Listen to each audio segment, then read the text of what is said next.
할렐루야. 한 주간 평안하셨습니까? 지난주에 한 주간 로마서 1장부터 4장까지 읽으시면서 가슴을 찢으면서 내가 죄인이다 하는 것을 통분하셔야 된다 그랬는데 죄인임을 깨달으셨습니까? 정말 나는 죄인이다 인정하십니까? 글쎄요. 한국 교인들은 성화가 있죠. 십자가에 달려 돌아가신 예수님을 그린 그림이 많습니다.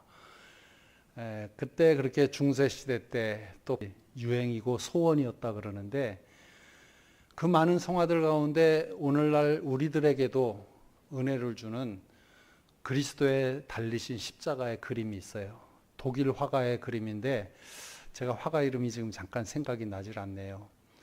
이분이 욕심의 성화를 그리는데 도저히 잘 그려지지가 않더래요. 그러다가 그냥 예쁜 여자 그림이나 그리자.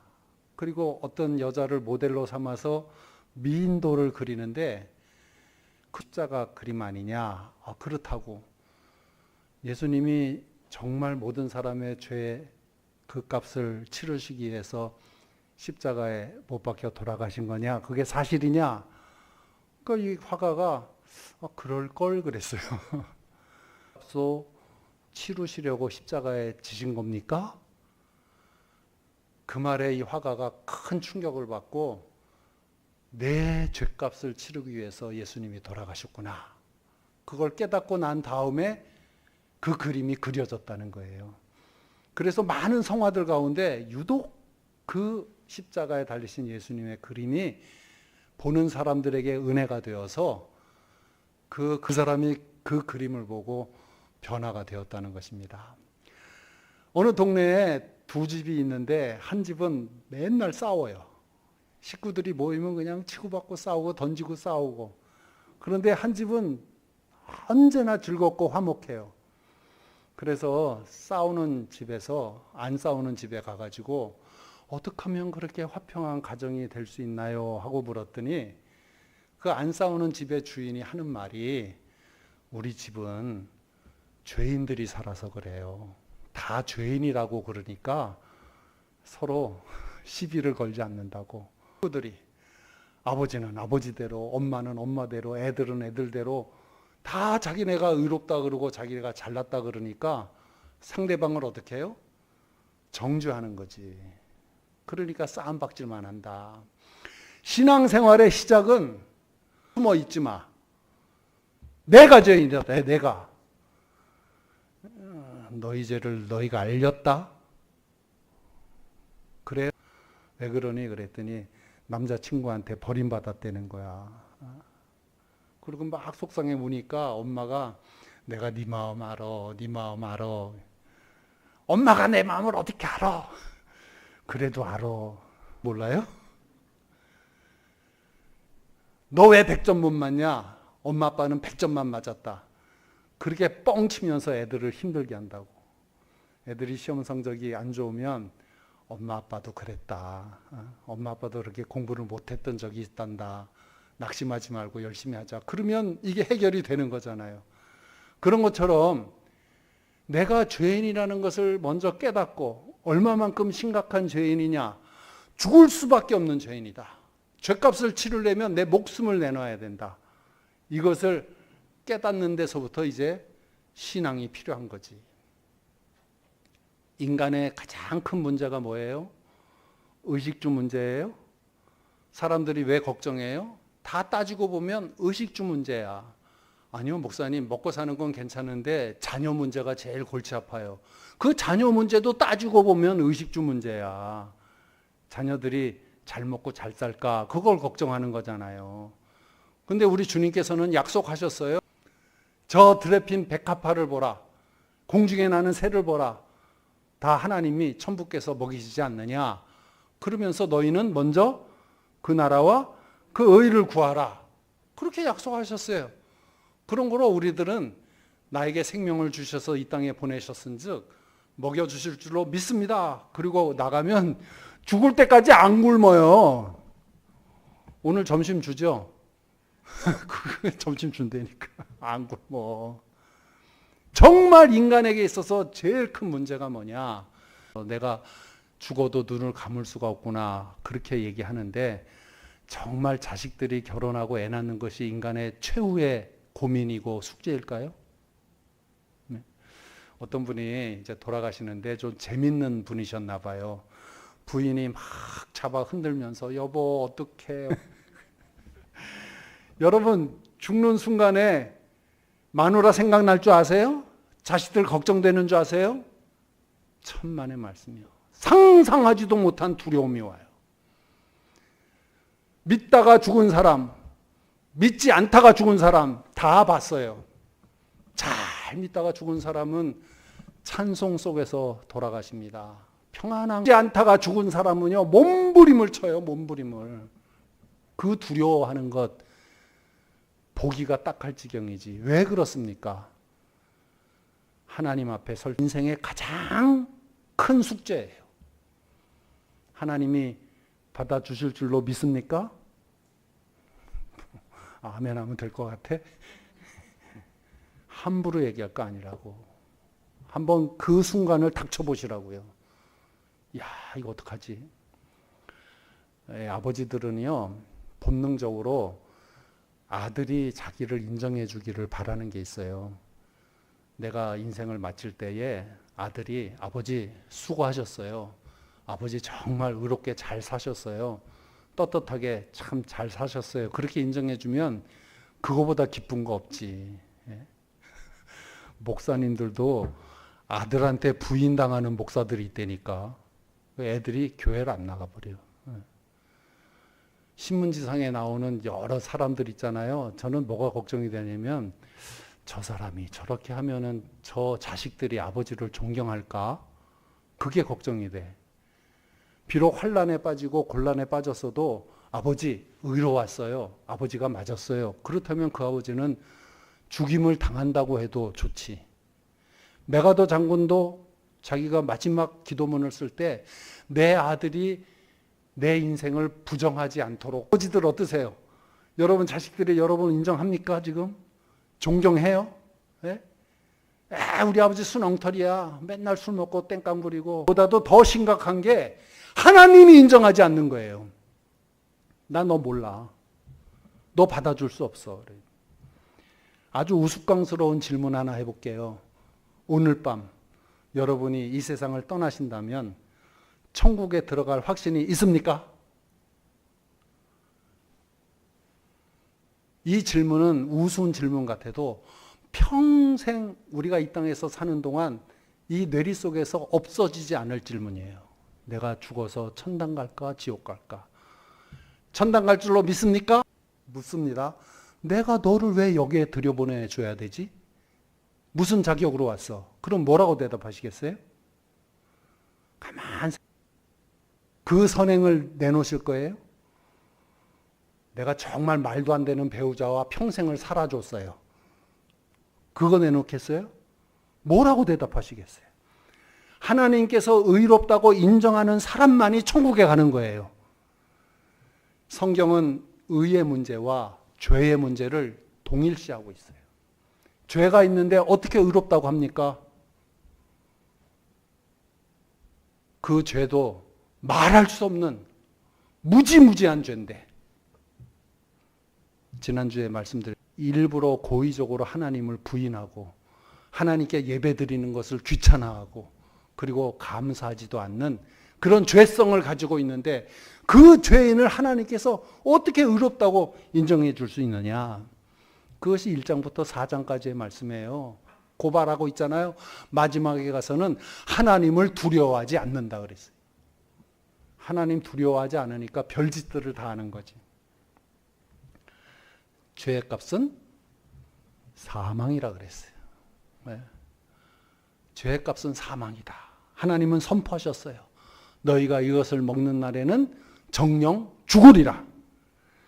그러니까 죽는다고 얘기하면 사람들이 체념을 하면서 아이, 죽으면 끝인데요. 뭐 그냥 죽고 말래요.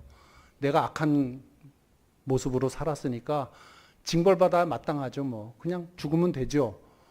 그런데 문제는 사람은 죽는다고 끝이 아닌 거야. 그래서 문제인 거죠. 전도서 3장 21절은 말합니다. 인생들의 혼은 위로 올라가고 짐승의 혼은 아래 곧 땅으로 내려가느니라. 예? 사람이 죽으면 이 영이 떠나요. 몸 밖으로 나갑니다. 어떻게 하냐고요? 경험했어요. 저는 경험했어요. 제가 임사체험을 했어요. 몸이 막 마비, 짐승의 혼은 아래로 간다. 근데 히브리서 9장 27절에 말합니다. 한 번 죽는 것은 사람에게 정한 이치요. 그 이후에는 뭐가 있느니라? 심판이 있느니라. 그러니 마태복음 10장 28절에 몸은 죽여도 영혼은 능히 죽이지 못하는 그 자를 두려워하지 말고 오직 몸과 영혼을 능히 지옥에 멸할 수 있는 이를 두려워하라. 우리의 혼이, 영혼이 하나님 앞에 가서 하나님께 심판을 받는 거예요. 계시록 20장 15절에 누구든지 생명책에 기록되지 못한 자는 불못에 던져. 로마서는 죄의 문제와 그 결과로서의 죽음에 대하여 말하고 있는 하나님 말씀이에요. 그리고 하나님께서 죄와 죽음의 문제로 인해서 독생자 예수 그리스도를 이 땅에 보내시어 죽게 하심으로 그 죄의 문제와 죽음의 문제를 해결하셨다고 선포하세요. 예수님이 십자가에 달려 돌아가실 때 7마디 말씀을 하시거든요. 제일 마지막에 하신 말씀이 다 이루었다. 다 이루었다. 왜 번역을 그렇게 했는지 모르겠어요. 좀 바꿨으면 좋겠어. 다 이루었다. 테텔레스타이. 이 테텔레스타이는요, 거래하는 상인들이 쓰는 말인데, 다 치루었다. 다 치루었다. 물건을 사고 값을 치룰 때 쓰는 말이 테텔레스타이예요. 그러므로 예수님께서 십자가에 돌아가시면서 다 치루었다. 무엇을 치루었다는 거예요? 죄값을 치루었다는 거예요. 모든 인류의 죄값, 예수님 이전에 있던 사람의 죄값, 예수님 당시의 죄값, 예수님 부활하시고 성천하신 이후에 태어난 사람들의 죄값, 이후에 또 나올 모든 인류들의 죄값을 다 죄값을 치르셨다는 거예요. 이것을 믿는 것, 이것을 받아들이는 것, 이것이 하나님 앞에 의롭다함을 얻을 수 있는 유일한 길이에요. 뭐 사실 별로 잘나지도 않고 많이 배우지도 않으신 분이 고집을 부리면서 그 말같이도 생각하고 하는 그 사람이 세상에서 박사학위를 가지고 있던 세상에서 무슨 대단한 재벌이든 간에 그 모습이 얼마나 초라해 보이는 줄 아세요? 그런데 세상적으로는 유명한 사람이 아닐지라도 나를 위해서 예수님께서 십자가에 못 박혀 돌아가셨다고요? 너무 감사하지요. 제가 어떻게 하면 되겠습니까?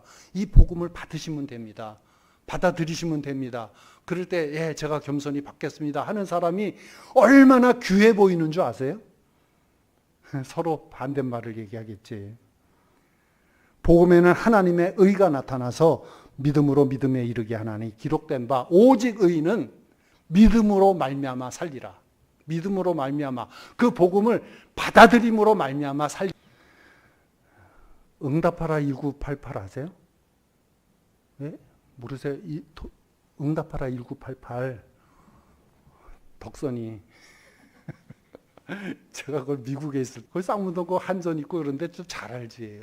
정말 거기서 배경이. 근데 덕선이가 공부를 얼마나 못하는지 전교 꼴등이에요.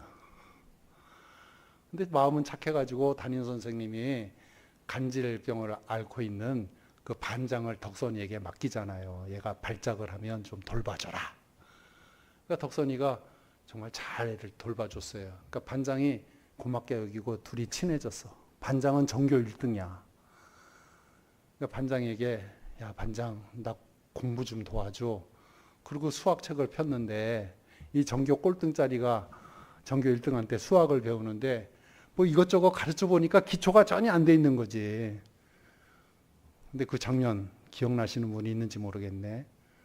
근해 공식. 여러분 수학을 하려면 인수분해를 해야 되잖아. 인수분해 못하면 수학 포기해야 돼요. 인수분해 하려면 또 곱셈도 잘해야 되고 기본 지식이 있어야 되죠. 그러다가 이게 인수분해가 잘 안 되면 근해 공식 갖고 구하잖아요. 그때 반장이 뭐라 그랬죠? 오 어떻게 하셨어요? 이야 그게 복음이에요. 그냥 외워. 어? 여러분 수학 공식도 따지지도 않고 막 그냥 외우면서 수학 1의 정석, 수학 2의 정석 다 풀면서 그렇게 하신 말씀을 따지냐? 그냥 외워! 받아들여야지. 그냥 받아들여야지. 그만큼 나의 구원을 받을 만한 예수 외에는 다른 이름을 주신 적이 없다고 그렇게 말씀하시면서 누구든지 예수 그리스도를 믿으면 구원을 얻으리라 한 이 말씀을 가지고 왜 안 받아들이냐고. 아브라함이 좋은 사람이에요? 나쁜 사람이에요? 아브라함. 저는 별로 좋은 사람이라고 생각하지 않아. 왜냐하면요, 자기 마누라를 자기 목숨 살자고 헤롯 왕에게 누이라고 거짓말해서 팔아먹으려고 그랬어. 마누라 팔아먹는 사람 좋아요, 나빠요? 여자들한테는 아주 그냥 남편들 잘 간수해. 언제 팔아먹고 도망갈지 몰라. 거기다가요, 하나님께서 아들을 주신다고 약속을 했는데 25년 동안 아무 소식이 없으니까 소위 말하는 잔대가리 굴리는 거지. 사라를 통해서는 아닌가 보다. 그래가지고 하가를 통해서 이스마엘을 낳았어요. 하나님이 아닌데 깜짝 놀랐지. 또 그런 실수를 했어. 그런데 이 아브라함이 100세가 되었을 때 하나님께서 아들을 주리라 또 말씀하셨어요. 아브라함이 이를 믿으니 하나님이 의로 여기셨다. 이를 믿으니 의로 여기셨다. 옛날에 곽선희 목사님한테 살짝 귀뜸을 들었어. 하나님께서 아브라함에게 야, 사라를 통해서 줄게. 그렇게 말을 살. 이해가 되세요? 믿었다는 게 뭔지 이해가 되세요? 하나님이 그 믿고 행동하는 것을 보고 아브라함을 의롭게 여기셨다. 마찬가지로 우리는 정교 꼴등이야. 우리는 모든 사람을 다 팔아먹은 죄인이야. 우리의 죄를 다 들춰내면 우리는 사형 예수 그리스도의 십자가의 사건을 믿는 그 믿음 하나 보시고 하나님께서 의롭다고 칭해 주셨다. 그걸 칭의라 그러는 거예요. 오늘 주보에 적혀있는 설교 제목을 보세요. 제가 한자로 적어드렸어요. 칭의, 의롭다 인정함. 그렇게 말하면 비웃는 사람들이 뭐 그렇게 해서 구원받을 수 있나요? 저희가 좀 착하게 살아야 되지 않을까요? 그렇게 구원해 주시면 우리가 어떤 공로를 내세워야 되지 않을까요? 사람들은 자꾸 심리적으로 거기에 대한 무슨 보답의 행위로서 선한 행위를 하고 착한 사람이 되려고 그래요. 그렇게 신앙생활 해요. 내가 착하게 살면 복 주시겠지. 물론 복이 있을지 모르겠다. 내가 믿음의 생활로 착하게 살면 복 주시겠지. 그리고 교회를 나와요. 교회 나오는 것도 공로로 나오는 거예요. 내 행위로 나오는 거예요. 내가 11조를 내면 하나님께서 10배를 주시겠지. 내 공로로 헌금하는 거예요. 내가 성가대로 봉사하면 하나님께서 꿈깨. 신앙생활도 내 공로로 하려고 그래요. 자, 그러면 제가 되묻습니다. 얼만큼 하면 복 주실까요? 얼만큼? 숫자로 얘기하세요. 1부터 100. 10 하면 될까요? 예? 50 될까요? 100 하면 될까요? 단으로 따지면 1단, 2단, 3단, 9단, 10단 받을 수 있을까요? 주님께서는 말씀하십니다. 하늘에 계신 너희 아버지의 온전하심과 같이 온전하라. 하나님만큼 온전하면 율법을 다 지켜서 온전하게 되면 하나도 없으며 깨닫는 자도 없고 하나님을 찾는 자도 없고 무릇 다 지쳐서 무익하게 되고 선을 행하는 자가 하나도 없도다. 방법이 없어요. 예수 그리스도의 십자가의 대속의 보혈의 공로를 믿는 것 외에는 우리가 의롭다고 칭함을 받을 방법이 없어요. 다른 방법이 있으면 저한테 얘기해 주세요. 제가 따라갈게요. 그리고 역사 이래로 선행으로 죄와 죽음의 문제를 해결한 사람이 있던가요? 고행을 하고 자선을 하고 봉사를 하고 그렇게 해서 완성한 사람이 있던가요? 아무도 대답하지 못할 것입니다. 성경은 믿으라, 받아들이라 그렇게 말씀을 해요. 그리고 증명을 합니다. 이 복음을 받아들이기로 작정한 사람들이 어떻게 살게 되었는가, 복음을 받아들인 사람이 어떤 삶을 살고 있는가, 여기에 대해서 성경은 증명을 하면서 우리 믿음의 실체를 증명하고 있을 뿐이죠. 그러면서 누구든지 복음을 믿는 그 믿음의 자리에 나오기를 하나님은 기다리고 계시는 것입니다. 여러분, 여기서 말하는 믿음이라고 하는 것은 영어로 말씀드리면 believe가 아니고 trust. trust 뜻이 뭐예요? 의지하다. 네? 의지하다. 달러에 보면 our trust in God 이렇게 써 있어요. trust가 미국 돈에 적혀 있다고. trust, 의지하다. 구주 예수 의지함이 의지하다 그래요. 믿는 것이 아니라 의지하다? 뭘까? 여러분, 도대체 무엇을 의지하고 하나님께 나아갑니까? 우리가 친구끼리 어릴 때 싸울 때에도 너 뭐 믿고 까불어 그러잖아요. 그 너 뭐 믿고 까분다고는 얘기가 네 뒤에 뭐가 있어 이런 뜻이잖아요. 그런 것처럼 우리가 하나님께 나갔을 때 하나님께서 너 뭐 믿고 왔냐 그럴 때 그 믿음의 내용이 뭐냐, 뭘 의지하느냐가 문제죠. 여러분 이런 소리 많이 들으셨을 거예요. 재력을 의지하세요? 아니면 가문을 의지하십니까? 아니면 여러분의 미모를 의지하세요? 여러분이 그동안 예수님을 섬기면서 봉사했던 그 헌신을, 그 공로를 의지하세요? 아무것도 의지할 거 없죠.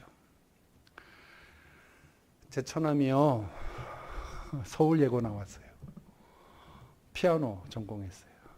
그걸 누구한테 사살받았냐면 공교롭게도 서울대 음대 학장하신 저희 삼촌한테, 백낙호 선생님한테 피아노 사살을 받았어. 나중에 알고 보니까 우리 삼촌 제자들하고 피아노 잘 쳤어요.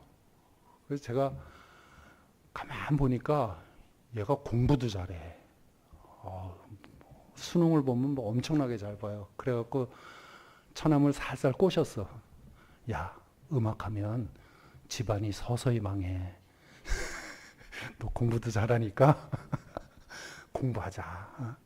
그래가지고 제가 걔를 서강대 경영학과를 넣어가지고 대학을 수석으로 졸업했어요.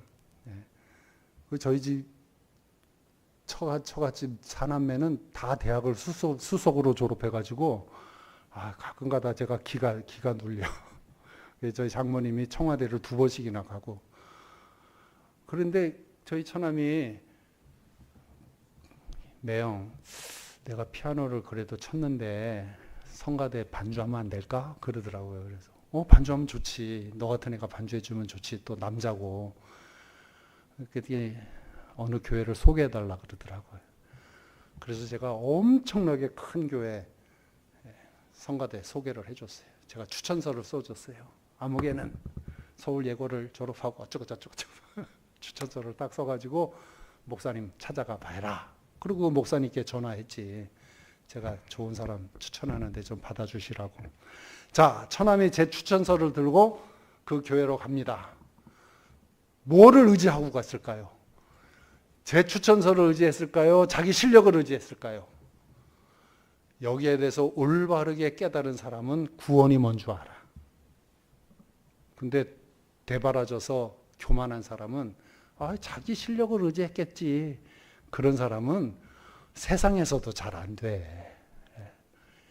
여러분 아무리 스펙을 많이 쌓아도 면접 장애요? 그 마음 아세요? 내 실력을 의지하는 게 아니잖아. 저 사람이 나를 얼만큼 고임받게 해줄까?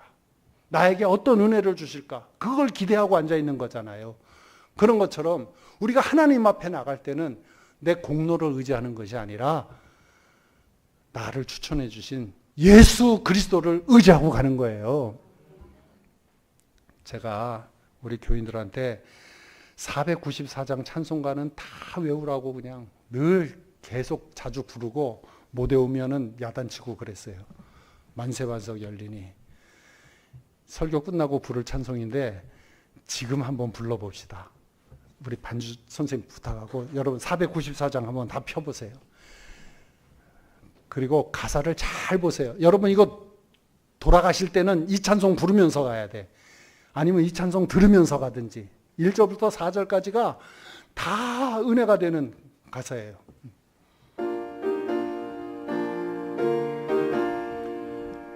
내가 들어갑니다. 만세반석 열리니 내가 들어갑니다. 창의 허리 상하여 물과 피를 흘린 것 내게 혐되어서 정결하게 하소서. 내가 공을 세우나 은혜 갚지 못하네. 쉼없이 힘쓰고 눈물 근심 많으나 구속 못할 죄인을 예수 홀로 속하네. 빈손 들고 앞에 가 십자가를 붙드네. 의가 없는 자라도 도와주심 바라고 생명샘에 나가니 나를 씻어주소서. 살아 생전 숨쉬고 죽어 세상 떠나서 거룩하신 주 앞에 끝날 심판 당할 때 만세반석 열리니 내가 들어갑니다. 아멘. 할렐루야. 얼마나 감사하고 얼마나 기쁩니까? 우리가 이제 구원받는 정말 자격이 없는 우리들인데 하나님께서 값없이 우리에게 은혜로 말미암아 구원을 주셨어요. 이 구원을 받은 사람의 결과는 어떻게 되느냐? 그래서 오늘 설교 제목이 의롭다고 인정받음의 결과. 그 말씀이 이제 1절 하반절과 2절에 나와 있는데, 첫째로 하나님과 화목하게 된다. 내가 예수 그리스도의 십자가의 공로의 이 복음을 받아들이면 누구하고 친해진다고요? 하나님하고 친해지는 거예요. 얼마나 좋아요.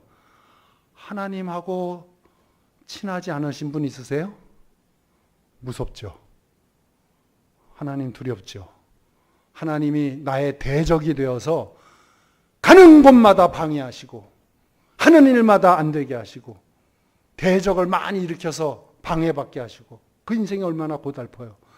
그런데 하나님과 화목해지면 하나님이 나의 친구가 되어주셔서 거치는 모든 것들을 다 물리쳐 주시면서 평안한 길로 인도하시니 하나님하고 화목한 게 최고지. 이스라엘 백성들이요, 늘 하나님이 무서워가지고 쩔쩔맸어요. 그래서 하나님 이름도 못 불렀어. 원래 음가는 야훼예요. 야훼라는 글자만 나와도 입을 딱 다물고 말을 못했어요. 그래가지고 거기에다가 음가를 붙여서 여호와라는 말을 썼어요. 하나님 그냥 못 불러서 여호와 여호와. 근데 예수님이 딱 나타나셔서 하나님을 아버지라고 부르라. 아버지라 부르라. 할렐루야. 아버지 얼마나 좋아요. 근데 우리 한국 사람들은 아버지 그러면 왠지 모르게 무서워. 조상 대대로 아버지가 너무 무서웠어. 그래서 요즘 애들은 아버지하고 말을 안 해. 맨날 엄마만 찾아. 엄마한테만 가고. 아버지는 때리고 엄마는 뒤에서 그냥 어쩔 줄을 몰라 하고 애들은 아버지 어려워서 맨날 그러고. 올바른 하나님에 대한 인식을 가지려면 육신의 좋은 아버지를 만나는 것이 좋다 하는 심리학자의 얘기가 있어요. 그런데요, 자, 그런 과거는 다 벗어 던지고 아버지를 찾을 수 있어야 돼요. 우리 장로님들 기도하실 때 꼭 하나님 아버지 이렇게 부르세요. 전지전능하시고 무소부재하시며 인생의 모든 생사화복을 주장하시는 하나님. 뭐 말이 필요해. 그냥 하나님 아버지 그러면 다 끝나야 세종대왕이야. 그런데 아버지 하는 순간 아버지는 심사임당, 그것도 한 장도 아니야. 아버지는 아버지라고 불러만 줘도 너무 좋아가지고 그래 뭐가 필요하냐. 그게 아버지의 마음이라고. 하나님과 친해졌다. 그 인생이 얼마나 잘 되겠습니까? 두 번째로는 믿음을 소유하는 은혜 속에 살게 되었다. 믿음 안에서 살게 되었다는 거예요. 믿음 안에서. 믿음 밖에서 살아보셨어요? 믿음 밖에서 살던 때가 기억나세요? 교회를 모르고 예수님을 모르고 성경을 모르고 찬송을 모르고 믿음 밖에서 살던 때가 기억나세요? 그래서 어떻게 전도받고 들어와서 예수를 믿게 된 사람들이 이구동성으로 하는 얘기가 아우 진작 믿을 걸. 이렇게 좋았다면 진작 믿을 걸. 실감이 안 나시면 제가 이렇게 말씀드릴게요. 나가봐. 하나님의 은혜 밖에 나가봐. 광야. 하나님 은혜 밖에 뛰어나가면요. 모든 밭에 엉겅퀴가 나오고 하늘은 항상 흐리고 그것뿐만이 아니라 내 마음속에 양심이 계속 네가 죄인이라는 것을 고발하는 그 고발을 들으면서 사상의 혼란함, 생각의 혼란함 속에서 미쳐 돌아가는 게 은혜 밖에서 사는 거예요. 사상가 볼테르, 니체 하나님 부인하다가 다 미쳐 죽었습니다. 그러나 아무리 어렵게 산 사람이라도 하나님의 은혜 속에서 산 사람은 주님 부르실 때에 내가 아브라함의 품에 안기는도다 평안한 마음으로 내가 이 생에서 고생은 하였지만 저 생에서는 쉼을 얻으리로다 그러면서 하나님의 품으로 가는 거죠. 은혜 안에서 사는 축복을 얻게 되었다. 마지막으로 세 번째로 하나님의 영광을 바라고 즐거워하느니라. 하나님과 화목하게 되기 전에는 세상 것 가지고 즐거워했어요. 그래서 세상 사람들이 즐거워하는 거 보면은요, 참 같잖아. 네. 제 나이가 돼서 이렇게 친구들 모이면요, 주제가 똑같다니까. 세상에 있는 애들하고 모이면 건강하냐? 노후 대책 잘 돼 있냐? 목사들, 동료들하고 모이면요, 건강하냐? 목회자 연금은 들었냐? 똑같아. 그리고 기껏 하는 얘기가 내가 3전 맥주가 있는데 얼마 올랐다고. 이제 하이넥스도 올릴 거라고. 주식 얘기로 정신없고. 백 목사님, 제 아들이 공부를 좀 하는데요. 서울대 나왔는데 취직이 안 돼가지고 의전 시험을 와서 의전 들어갔대요. 그래서 야 이놈아, 우리 나이가 되면 그런 거 자랑하는 게 아니고 손주가 몇 명이냐 이게 자랑거리야. 애들 결혼했어? 아니요. 너 죄인이야 임마. 내놓는 거 보세요. 세상 사람들이 내놓는 거 보세요. 뭘 자랑하나? 어? 우습다니까요. 그러나 믿음이 들어가면 하늘의 것을 자랑해요. 하나님의 영광을 자랑해요. 전임 전도사가 돼서 저 삼양동 달동네 교회에 부임을 했어요. 하루에 한 10집씩 막 신방을 하는데 점심이 언제나 문제야. 어려운 동네니까. 그래서 어떤 때는 제 신방 가방에 국수를 한 바퀴를 이렇게 사갖고 가서 이거 멸치국물에라도 좀 삶아주세요. 그거 먹으면서 신방도 하고 뭐 그랬는데 하여튼 백전도사님하고 다니면 국수만 먹는다. 이래가지고 저하고 신방대원을 잘 안 하려고 그러더라고, 권사님들이. 근데 어떤 분이 이제 탁 제 옆에 붙어서 신방대원으로 따라오시는데 식사 시간이 되면요, 막 야단치는 거야. 귀한 주님의 종이 오셨는데 반찬이 이게 뭐냐고 막 야단을 치면서. 그래서 저는 처음에는 저를 위해서 말하는 건 줄 알았더니 가만 보니까 지 먹을 거 없어서. 참 사람이 늙으면 그렇게 되나. 그래서 그냥 다음부터는 그 권사님은 아예 신방대원으로 부르지도 않았어요. 내가 라면을 사갖고 다니는 한이 있더라도 교인들한테는 피 안 줘야 되겠다 그러고 다 다녔지. 여러분, 그 말이 동화 같은 얘기가 아니에요. 지금 여러분들의 모습일 수가 있다니까. 교회 나와서 무엇 때문에 즐거워하세요? 교인들한테 인사받는 거 즐거워하세요? 교인들한테 인정받는 거 즐거워하세요? 예배 끝나면 밑에 가서 공짜로 밥 먹는 거 즐거워하세요? 뭐 때문에 즐거워하세요? 신앙이 들어간 사람은 하나님의 영광을 바라보면서 즐거워하는 거예요. 의롭다함을 받은 사람들은 이제 썩어 없어질 것으로 기뻐하지 않습니다. 루터는 찬성합니다. 친척과 재물과 명예와 생명을 다 빼앗긴데도 진리는 살아서 그 나라 영원하리라. 바울은 고백합니다. 전파되는 것은 그리스도니 이로써 나는 기뻐하고 또한 기뻐하노라. 이 말은 무슨 뜻이냐면요. 빌립보 교회에서 바울의 감옥에 갇혀 있는데, 그러면 사도가 감옥에 갇혀 있는데 교인들이 어떻게 해야 돼요? 기도하죠. 그런데 거기 이상한 사람들이 생겨가지고, 야, 바울이 설교 못하니까 네가 해봐. 그러다 바울보다 잘하네. 뭐 이러면서, 야, 사실 바울은 말이 조금 현찮았어. 빌립보서를 가만히 읽어보세요. 사도 바울이 아마 가슴이 찢어졌을 거야. 고린도 교회는 어땠어요? 바울파, 아볼로파, 게바파, 그리스도파 막 갈라지면서 또 바울을 그러고, 갈라디아 교회는 또 어떻겠습니까? 바울이 떠나자마자 곧바로 이단의 사설을 받아들여가지고 너희가 어떻게 이렇게 속히 이 복음에서 떠나느냐. 그게 교인들의 모습이었어요.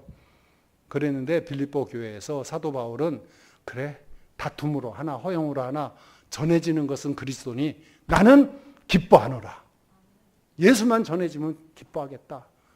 그렇게 수준 높은, 형이 하학적인 것으로 기뻐하는 게 아니라 형이 상학적인 것으로 기뻐하는 사람이 되는 것입니다. 우리들은 시시한 것 가지고 흔들리지 않아요. 하나님의 나라를 위해서 기뻐하고 오직 하나님의 영광 받으심에 기뻐하는 것입니다.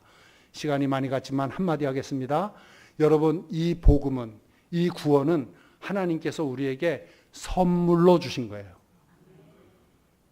로마서 6장 23절에 죄 싹은 사망이요 하나님의 은사는 그리스도 예수 우리 주 안에 있는 영생이니라. 하나님의 은사는 영어 성경에 보면 gift of God, 하나님의 선물이라 그러죠. 선물. 그리고 에베소서 2장 8절에 너희는 그 은혜로 인하여 믿음으로 말미암아 구원을 받았느니 이것은 너희에게서 난 것이 아니요 하나님의 선물이라. 행위에서 난 것이 아니니 이는 누구든지 자랑하지 못하게 하려 함이니라. 선물이라고 얘기했어요. 선물. 그러면 선물을 어떻게 받아야 돼요? 선물은 선물로 받아야 돼요. 선물을 내어 밀 때 이렇게 보면서 3만 원짜리구나. 그리고 3만 원 꺼내는 거 아니에요. 그러면 300만 원이라 그러면 이해가 돼요? 300만 원짜리구나 그러면 300만 원 주실 거예요? 하나님의 선물은 너무나 크고 너무나 값져서 인간의 공로로, 인간의 값으로 매길 수가 없어요. 그래서 선물이에요. 공짜예요. 공기도 공짜, 물도 공짜. 값을 매길 수가 없어서 다 거저 주시는 거예요. 거저 주실 때 우리는 어떻게 받아야 되느냐? 겸손하게 손을 내밀어 받으면 되는 거예요. 그런데 교만해가지고 자기가 뭐가 그렇게 뛰어나다고 계산을 하고 그 엄청난 하나님의 사랑을 거부하면서 지옥불에 들어가겠느냐고요. 하나님은 우리의 믿음을 보시고 우리를 의롭다고 칭해 주시는 분이십니다. 기도하십시다. 하나님 아버지, 감사하고 감사합니다. 죽을 수밖에 없는 저희들 구원해 주시기 위해서 당신의 사랑을 베풀어 주셨습니다. 독생자 예수 그리스도를 죄값을 치르게 하기 위해서 이 땅에 보내셔서 십자가에 못 박혀 돌아가시게 하셨습니다. 아버지 하나님, 저희들 성령의 감동으로 말미암아 겸손히 이 역사적인 사실을 나의 사건으로 받아들여서 하나님께 의롭다 칭함을 받는 복된 자 되게 하여 주시옵소서.